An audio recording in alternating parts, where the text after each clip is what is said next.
Mabangis, makinis, manipis, minsan, madungis, pero masarap. Mwah! Ikis. Sexy time na. Sexy Mega! 9:38 sa orasan ni Sexy Megan. Magandang umaga mga alipin ng salapi. Mga alipin ng salapi na abang sa parating na sweldo bukas. Bukas ay 15. Konting gapang na lang po sa mga kapwa kong naghihingalo na ang wallet. Naghihingalo ba? Hindi, parang feeling ko. Hindi na lang hingalo at hindi na lang 50-50 yan. Patay na talaga, walang laman. Nung nakaraang linggo pa nga. Naiintindihan ko ganyan talaga. Kasi yung iba, nagre-recover pa sa lahat ng ginastos nila nung December. And ngayong January, pagbabayaran nyo po lahat ng mga pagkakaginastos-gastos nyo, ganyan. Diba? Yung ansaya-saya mo para kang one-day millionaire nung December. Pagdating ng January, halos ayaw mong buksan yung email na ang nakalagay, monthly statement of account. O ano? Diba? Yung medyo pagpapawisan ka pa.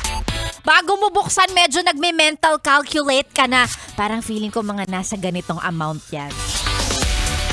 Tapos pagbukas mo, mali. Mas malaki. Ay, nako. Sige lang, no? Let this month and next month or maybe hanggang March o baka hanggang June maging recovery period ng lahat ng ginastos mo. Grabe, ang tagal ng recovery period. Ano ba ginastos? Ano ba binili? Ano bang pinag-shopping? Yan kasi walang self-control. Sige lang. Kaya nga ako si Sexy Megan, ang motivation ko talaga sa work. Bukod sa mahal ko tong trabaho to, no? Yung bills talaga, yung mga email na ang nakalagay, statement of account, ganon. Lahat ng mga pinagbubuk ko, ganyan. Lahat ng mga pinagbibili ko. Yan, anong pambabayad ko doon kung di ako papasok? So, ikaw din. Kung ikaw wala ka mang binili, wala kang binu. Pero marami kang bills, So, laban tayo, be. Ngayong araw ng Tuesday, tayo po magkakasama. Opo, Tuesday pa lang. Ang dami nang nangyari. Tuesday pa lang.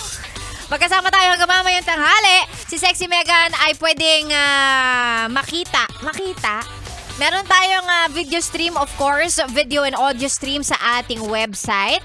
Pwede rin sa Yes FM mobile app. Mamaya magla-live din tayo. And of course, sa mga gustong magpa-shoutout, libre lang naman. Ang kailangan nyo lamang pong gawin ay isend sa akin ang inyong mga pa-shoutout. May pruweba dapat na ang radyo talagang naka-Yes FM. Gusto ko ng picture ng radyo nyo na nakatutok sa 101.1 Yes FM. Ganon. And syempre, isend sa Facebook page, that's DJ Megan Yes FM. O diba, ang daming avenues, ang daming pwedeng makipag-interact kay Sexy Megan, ang daming paraan kung paano makinig. So, ikaw na lang ang pipili. Hindi ko alam, ha? Ikaw na bahala. Magkakasama tayo hanggang mamayang tanghali. Opo, si Sexy Megan na ang inyong kasama dito lang sa stasyong masarap pakinggan. This is 101.1 Yes FM. Solid.